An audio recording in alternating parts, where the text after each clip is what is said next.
Hello बच्चों, कैसे हो आप। आई होप कि आप सभी अच्छे होंगे और अपनी पढ़ाई में लगे हुए होंगे। अब बच्चों एग्जाम आ रहे हैं आपके, तो आपको ज़्यादा मेहनत करने की आवश्यकता है। चलिए आज हम बच्चों अपना टॉपिक पढ़ेंगे वाक्य रूपांतरण। तो बच्चों इसके लिए पहले हमें वाक्य क्या होता है ये जानना आवश्यक है। बच्चों जब हम अपने मन के विचारों को दूसरों तक पहुंचाना चाहते हैं या हम दूसरों तक पहुंचाते हैं अपनी फीलिंग्स, तो किसी से बातचीत करनी होती है तो हमें क्या करना होगा बच्चों, वाक्यों का सहारा लेकर ही बोलना होता है। जो भाषा की प्रधान इकाई होते हैं वो वाक्य होते हैं और भाषा की सबसे छोटी इकाई बच्चों वर्ण या अक्षर होते हैं। वर्णों के मेल से शब्द बनते हैं तथा सार्थक शब्दों के मेल से वाक्य का निर्माण होता है। अब बच्चों किस प्रकार से, भाई वर्ण क्या है, वर्ण हमारे क्या होते हैं बच्चों, भाषा की सबसे छोटी इकाई जिसे हम वर्ण या अक्षर कहते हैं। तो जो वर्ण या अक्षर दो या दो से अधिक वर्णों से मिलकर हमारे शब्द बनते हैं और सार्थक शब्दों के मेल से ही वाक्य का निर्माण होता है। चलिए बच्चों अब हम वाक्य की परिभाषा नोट कर लेंगे। सभी बच्चे अपनी नोटबुक और पेन निकाल के बैठा करो। बच्चों शब्दों में सार्थक, क्रमबद्ध तथा व्यवस्थित ढंग से प्रयुक्त समूह को ही वाक्य कहते हैं। जैसे बालक खेलता है, रामपत्र लिखता है। अब बच्चों हम पढ़ेंगे वाक्य के अंग या खंड कि वाक्य के अंग कितने होते हैं या वाक्य के खंड कितने होते हैं। तो बच्चों वाक्य के दो अंग या खंड होते हैं। कौन कौन से होते हैं बच्चों, फर्स्ट है जैसे कर्ता और क्रिया। कर्ता और क्रिया के विस्तार को उद्देश्य और विधेय कहा जाता है। तो आप कहोगे कि कौन क्या क्या कहा जाता है बच्चों, उद्देश्य और विधेय। उद्देश्य क्या होता है बच्चों, जो काम को करता है उसे हम उद्देश्य कहते हैं। यानी भाई जो कर्ता होता है हमारा वो उद्देश्य के अंतर्गत आएगा। और विधेय क्या होता है, कर्ता के बारे में जो कुछ भी बताया जाता है कि वो क्या कर रहा है। अब देखिए वाक्य देखिए अपना, शीला गाना गा रही है। तो भाई गाना कौन गा रहा है, शीला। तो शीला इस वाक्य में क्या हुई, हमारी कर्ता। और कर्ता को हम क्या कहते हैं, उद्देश्य। ठीक है। और जिसके बारे में जो कुछ भी कहा जा रहा है कि शीला क्या कर रही है, गाना गा रही है। तो ये जो पार्ट्स है हमारा जिससे हमें क्रिया के होने का ज्ञान हो रहा है उसे हम बच्चों विधेय कहते हैं। क्या कहते हैं, विधेय।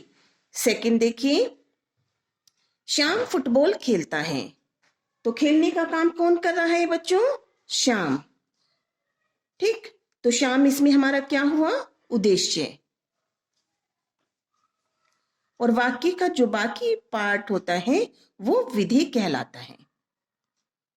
ये हमारे वाक्य के खंड हैं, यानी वाक्य के दो खंड हैं, उद्देश्य और विधेय। अब आगे चलते हैं बच्चों, वाक्य के भेद। वाक्यों के वर्गीकरण करने के बच्चों दो आधार हैं।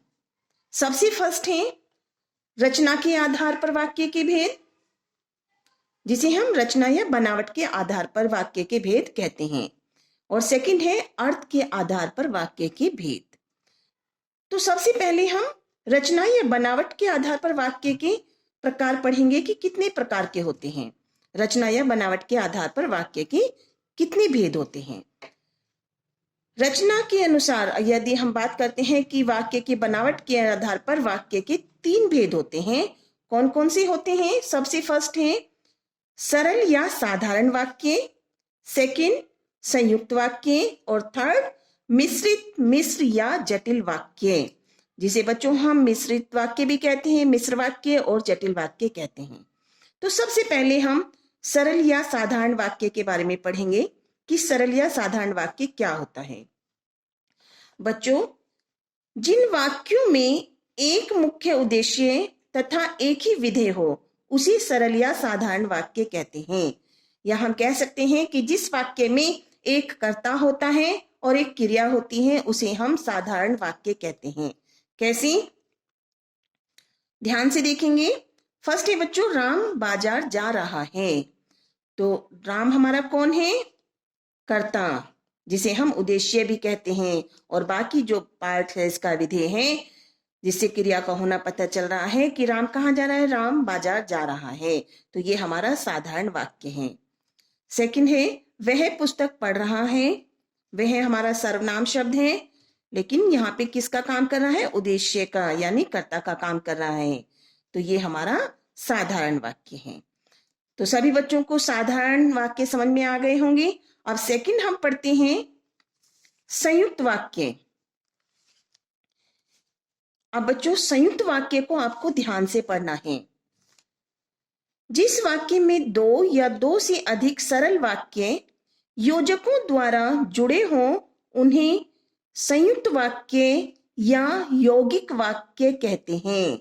बच्चों कभी कभी यौगिक वाक्य भी बोला जाता है इसे, तो आप नोट कर लेंगे। क्वेश्चन में पूछ लिया जाता है कि यौगिक वाक्य की परिभाषा लिखिए। तो आप संयुक्त वाक्य जो है वो ही हमारे यौगिक वाक्य होते हैं। संयोजक द्वारा जुड़े रहने पर भी प्रत्येक वाक्य का अपना स्वतंत्र अस्तित्व रहता है और एक दूसरे पर वो आश्रित नहीं होते, जिन्हें हम समानाधिकरण वाक्य भी कहते हैं। अब देखिए बच्चों, समुच्चय बोधक अव्यय के आधार पर ऐसे वाक्य जो होते हैं वो 4 प्रकार के होते हैं। अब आप सोचोगे कि मैम योजक चिन्ह क्या होते हैं? योजक चिन्ह के बारे में भी मैं आपको आगे बहुत अच्छे से समझाऊंगी।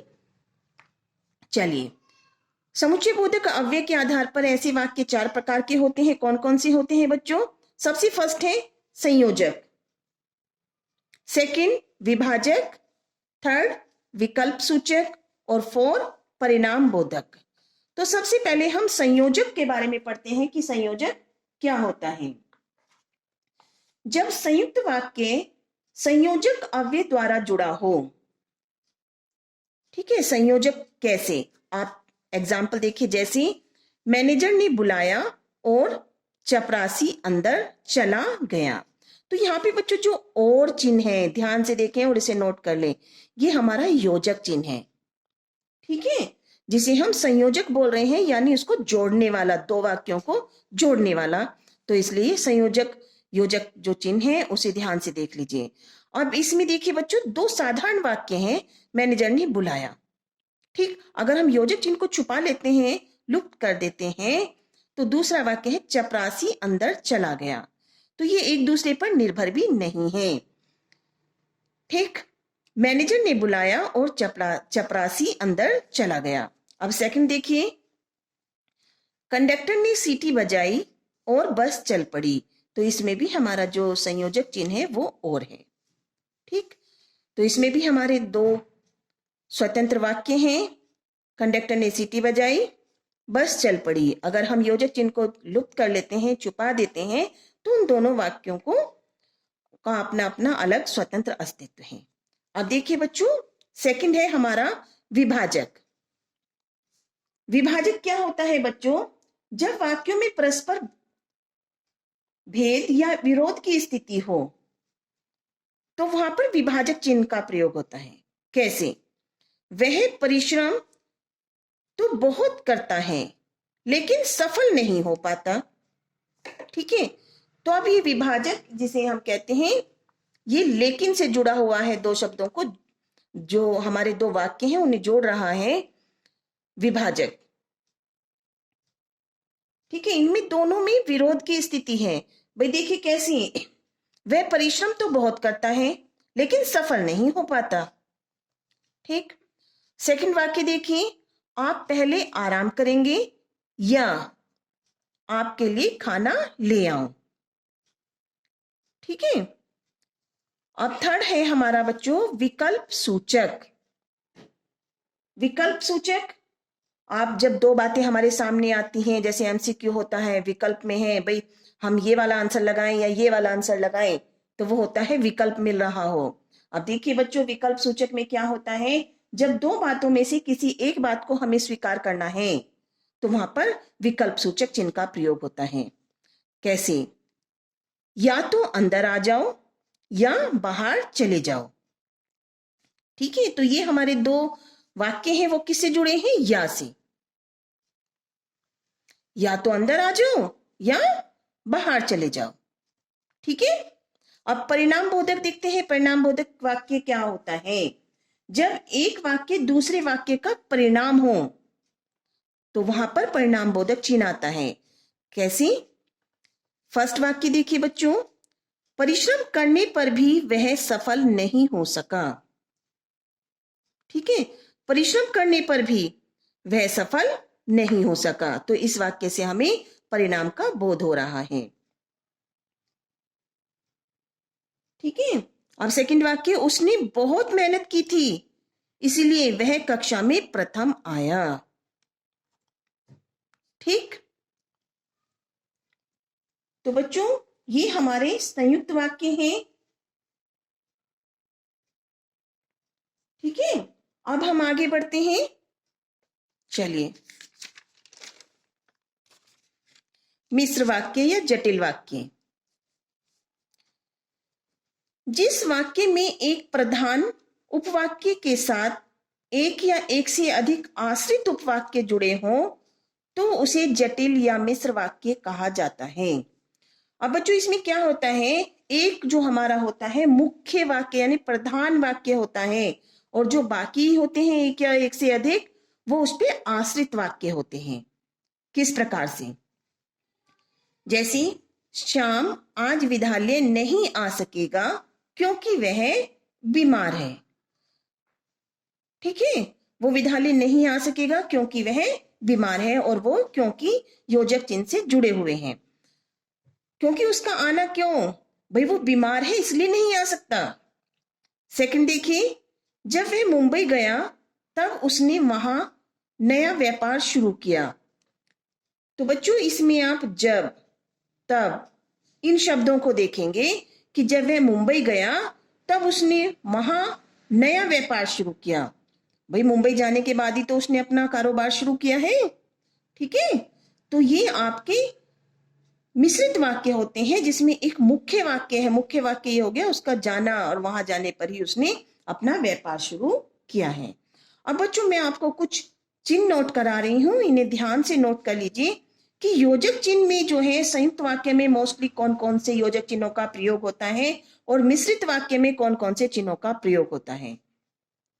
देखिए बच्चों, संयुक्त वाक्य में अधिकतर आपको पर, परंतु, और, तथा, किंतु, लेकिन, अथवा, या, इसलिए, अतः आदि शब्द मिलेंगे जो योजक के रूप में दो वाक्यों को जोड़ रहे होंगे।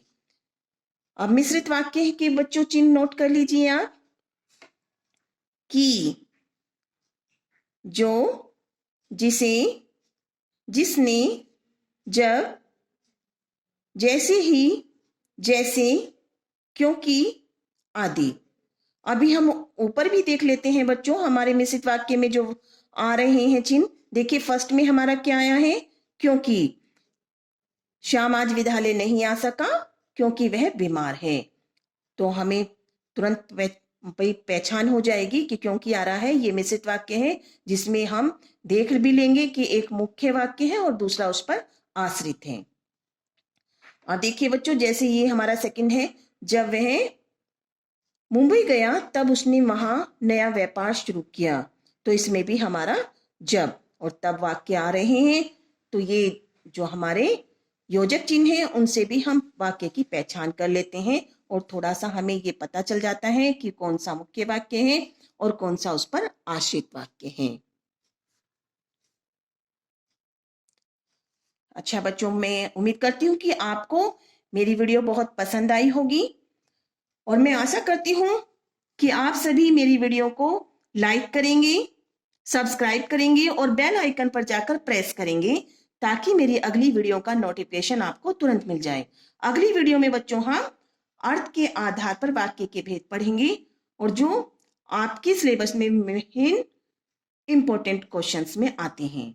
तो आप वाक्य के बच्चों, ये जो मैंने आपको वाक्य के भेद पढ़ाए हैं जिसमें हमारा सरल है, साधारण है और संयुक्त वाक्य, मिश्रित वाक्य, इनको ध्यान से समझ में आ गया होगा और अच्छे से आप उनके टॉपिक क्लियर हो गए होंगे। चलिए बच्चों, आप मेरे चैनल को जरूर सब्सक्राइब करें, लाइक करें और बेल आइकन पर जाकर प्रेस करें। Thank you.